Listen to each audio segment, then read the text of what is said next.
منصور بن ذکین رحمت اللہ علیہ ایسے ولی ہیں جنہوں نے 80 سال میں نماز کوئی قضا نہیں کی، ساری نمازیں جماعت کے ساتھ ادا کی، زندگی میں 40 حج کیے۔ ان کی سخاوت بڑی مشہور ہے۔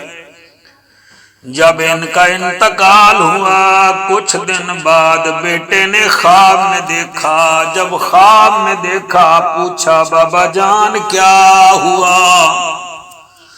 منصور بن ذکین فرماتے ہیں او میرے پیارے بیٹے تجھے کیا بتاؤں میرے ساتھ کیا بنی؟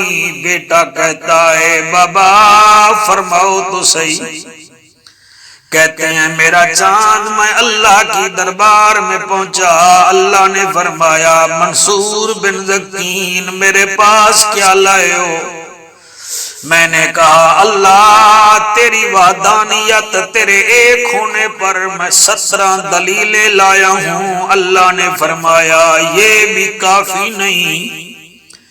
میں نے کہا اللہ 80 سال کی عبادت لایا ہوں۔ اللہ نے فرمایا منصور بن ذکین یہ بھی کافی نہیں۔ میں نے پھر عرض کی اللہ تیری بارگاہ میں 40 حج لایا ہوں۔ آواز آئی او منصور یہ بھی کافی نہیں۔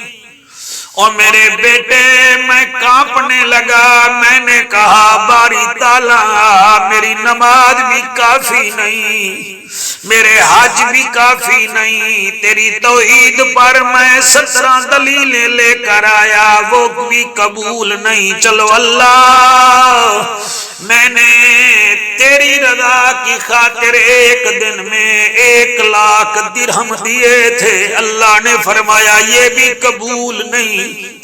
او میرے بیٹے میں بڑا پریشان ہوا، اچانک آواز آئی جا منصور بن ذکین ہم نے تجھے معاف کر دیا، لیکن سن لے منصور بن ذکین ہم نے حج کی وجہ سے تجھے معاف نہیں کیا، ہم نے 80 سال کی عبادت کی وجہ سے معاف نہیں کیا، ہم نے تیری سخاوت کی وجہ سے معاف نہیں کیا، بس تیری ایک ادا ہمیں اچھی لگی ہم نے تجھے معاف کر دیا۔ او باری تعالیٰ وہ کون سی میری ادا ہے؟ فرمایا او میرے بندے منصور ایک دن تو اپنی عادت کے مطابق مسجد کی طرف جا رہا تھا، راستے میں ایک کانٹا پڑا تھا، تو نے وہ کانٹا اٹھایا راستے سے ہٹا دیا یہ سوچ کر کے کہیں کسی انسان کے پیر میں یہ کانٹا نہ لگ جائے، اس کو زخم نہ ہو جائے، تو نے وہ کانٹا پھینک دیا، ہمیں تیری ادا اچھی لگی، جا ہم نے تجھے جنت عطا کر دی ہے۔ او میرے بھائیو چھپ چھپ کے نیکیاں کیا کرو، اس نیکی کا سوائے خدا کے کسی کو پتہ نہ ہو، وہ تمہاری نیکی کبھی ضائع نہیں کرے گا۔